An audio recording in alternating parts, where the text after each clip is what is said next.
Hi, welcome to Culture Days in Guelph, Ontario. My name is Jay, and I'm here today to tell you about something called JayWalking Guelph.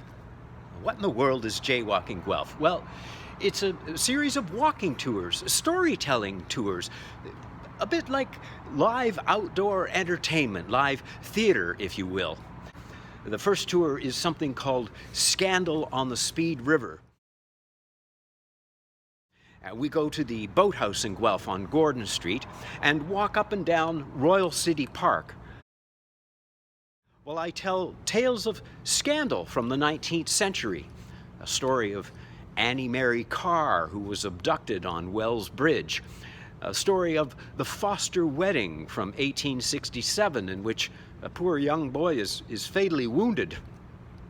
I also recite some poetry from the 19th century, a beautiful poem called To the River Speed. And I also recite some poetry by John McCrae, but not Flanders Fields, a poem that's not so well known, and some poetry from James Gay, Guelph's worst poet.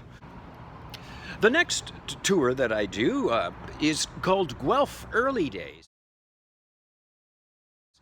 Now this story, or these tales rather, take place on in and around City Hall. We go down to the Blacksmith Fountain and then make our way down to Allen's Mill.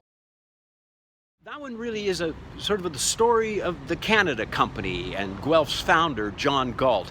But it's a bit of a tongue-in-cheek storytelling recitations because I tell stories such as the first four to die, the baby contest, Guelph's first blushing bride, and Strickland's Storm from 1829, which is really a fascinating piece, a weather report in which the author breaks into poetry. Through all the skies arise outrageous storms, and death stands threatening in 1,000 forms. Clouds charged with loud destruction drown the day, and airy demons in wild whirlwind play. Thick thunderclaps and lightning's livid glare disturb the sky and trouble all the air.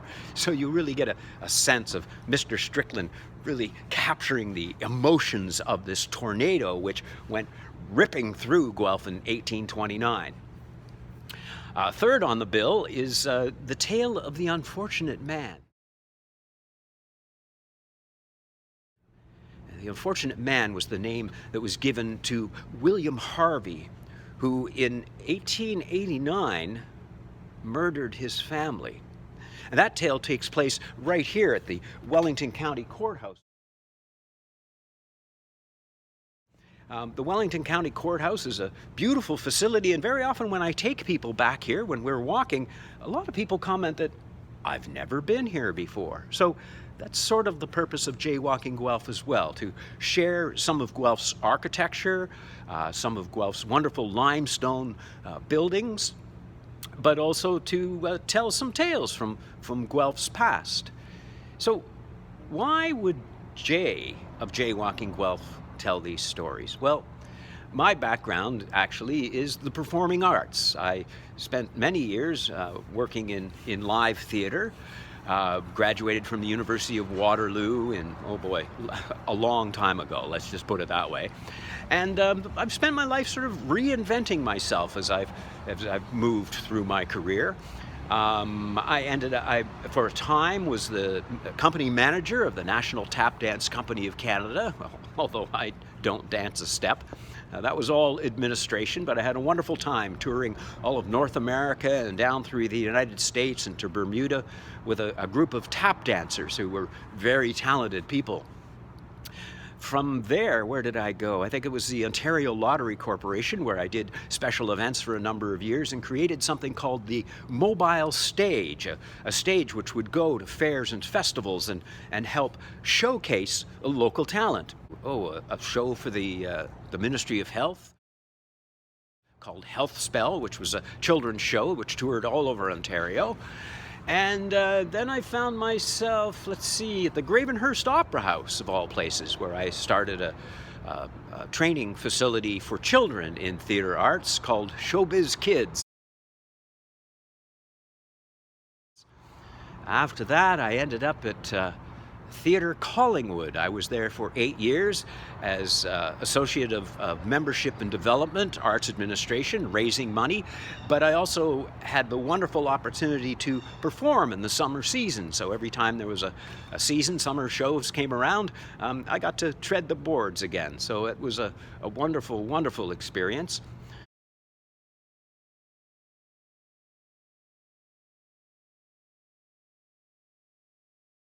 And then a few years ago, I moved to Guelph, Ontario, and just before coming here, I had started a puppet company called Pandoras Socks.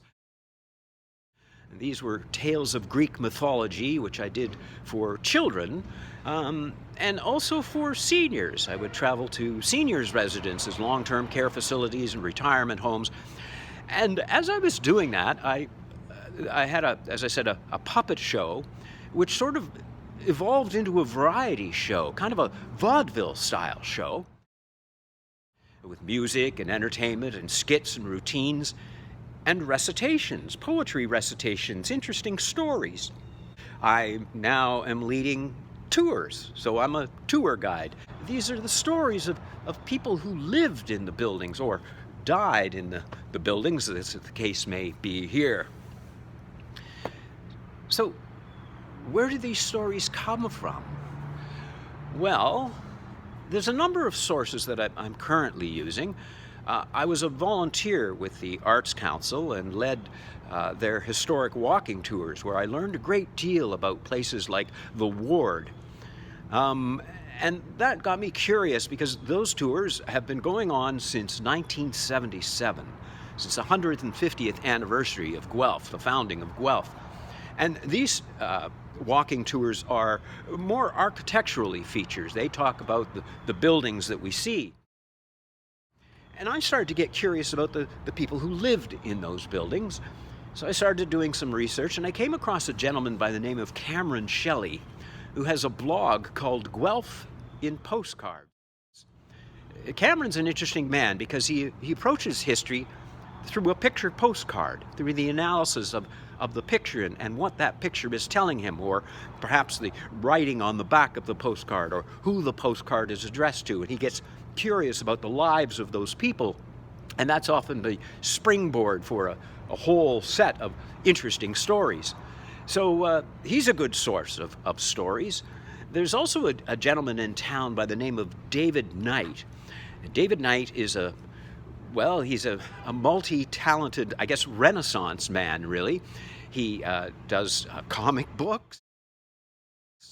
He writes historical records. He is a historian who's done a great deal of research on John Galt as a writer. He has republished John Galt's wonderful plays and poetry, and he shared with me the books that John Galt had written. So it's not just the agent of the Canada Company, but also John Galt as an author and playwright. And David Knight has been a great source of inspiration for JayWalking Guelph. And then, of course, just my own research, being interested in local history, and noticing that I'm also spending a lot of time recounting the tales of history from the Scottish era, the founding of Guelph. But of course, as you start to uncover those stories, you start to realize that there have been people living here a lot longer than since 1827. There were people living here 30,000 years ago. There's a settlement just outside of Morrison in a place called Badenoch, which is kind of a funny name. It shows you the Scottish influence. But in Badenoch, Ontario, they came across an Adirondan settlement in which there were indigenous people numbering 3,000 that lived there 30,000 years ago. So we often think of Guelph as sort of the beginning of Guelph as the felling of the tree in 1827.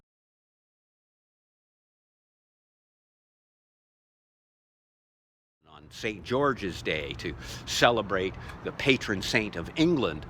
But of course, there's a lot more history than just that. I do tend to focus, though, on the history of 1827, 1800s or so, mainly because of the architecture here, the limestone buildings. That this is the background of the tales, and so I use the built environment as sort of the setting for these pieces of theater. So I suppose that's why my focus is on those stories. So that's where the inspiration comes from. And finally, to sum up, I guess one of the questions you might ask yourself is, well, when can I go on a tour? Well, the season is winding down this year. Typically, I go from May until October. However, this year it was a little bit of a short season. What with COVID-19, I wasn't able to start the season until August. And as I said, it's winding down now as the nights get a little bit cooler and it gets dark earlier. However, I do have some special tours coming up. The story of William Harvey, as I mentioned, is an interesting tale of murder. He was hung here at the Wellington County Courthouse, and his sentence to be hung was given to him on October 31st, 1889, Halloween. And so this year, there are a couple of special Halloween tours of the unfortunate man. To book a tour, all you have to do is Google JayWalking Guelph. And of course, the JayWalking story tours will come up. Either that or stories about jaywalking. And so just look at JayWalking Guelph. It'll take you to the website. The ticket link is there, and you can order tickets through Eventbrite.